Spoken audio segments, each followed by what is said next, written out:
3 अक्टूबर 1977 को मोरारजी देसाई की जनता पार्टी सरकार ने भ्रष्टाचार के आरोप में इंदिरा गांधी को गिरफ्तार किया, जिसे बाद में ऑपरेशन ब्लंडर के नाम से जाना गया। केंद्र सरकार का यह कदम भारी भूल साबित हुई।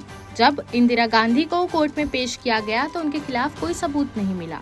ऐसे में मजिस्ट्रेट ने उनको रिहा कर दिया, जिसके बाद इंदिरा गांधी को इस गिरफ्तारी का फायदा मिला और उन्होंने अगले चुनाव में प्रचंड बहुमत से वापसी की। नई सत्ता में आई जनता पार्टी के इसी कदम को ऑपरेशन ब्लंडर कहा जाता है। आइए जान लेते हैं पूरा किस्सा। इंदिरा की गिरफ्तारी के लिए 1 अक्टूबर की तारीख तय की गई थी। इस पर तत्कालीन गृह मंत्री चौधरी चरण सिंह की पत्नी ने कहा कि 1 अक्टूबर को शनिवार है और इस दिन गिरफ्तारी से दिक्कत हो सकती है। इसके बाद गृह मंत्री 2 अक्टूबर को इंदिरा गांधी को गिरफ्तार करना चाहते थे। इस पर गृह मंत्री के विशेष सहायक विजय करण और चौधरी चरण सिंह के दामाद के करीबी IAS अफसर दोस्त ने 2 अक्टूबर के बाद ही गिरफ्तारी का सुझाव दिया। सरकार इस पर तैयार हो गई और 3 अक्टूबर 1977 की सुबह इंदिरा गांधी के खिलाफ FIR दर्ज कर ली गई। तत्कालीन CBI निदेशक NK सिंह ने इंदिरा गांधी को FIR की एक कॉपी दी और इंदिरा को उसी दिन गिरफ्तार कर लिया गया। इंदिरा गांधी पर आरोप था कि उनके चुनाव प्रचार के लिए 100 जीपें खरीदी गई थी,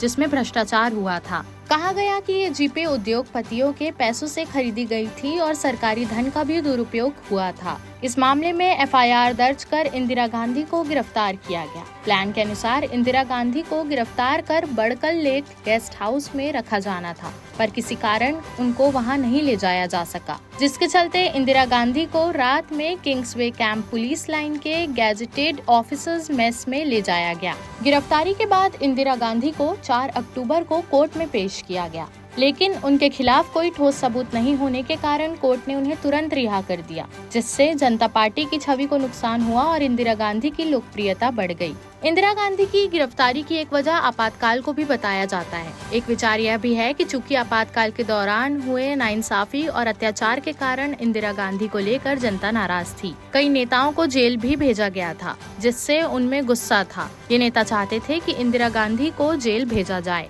इसके बाद 1980 के लोकसभा चुनाव में इंदिरा गांधी ने कांग्रेस को भारी बहुमत से जीत दिलाई। इंदिरा गांधी के छोटे पुत्र स्वर्गीय संजय गांधी की भी मां को राजनीति में वापस लाने में महत्वपूर्ण भूमिका रही। इस घटना को ऑपरेशन ब्लंडर के नाम से जाना गया, जिसने जनता पार्टी की सत्ता पर गहरा प्रभाव डाला। देश प्रदेश की सभी बड़ी खबरों से जुड़े रहने के लिए हमारे YouTube चैनल को लाइक, शेयर और सब्सक्राइब करना ना भूलें। साथ ही लेटेस्ट खबरों के लिए बेल आइकन को प्रेस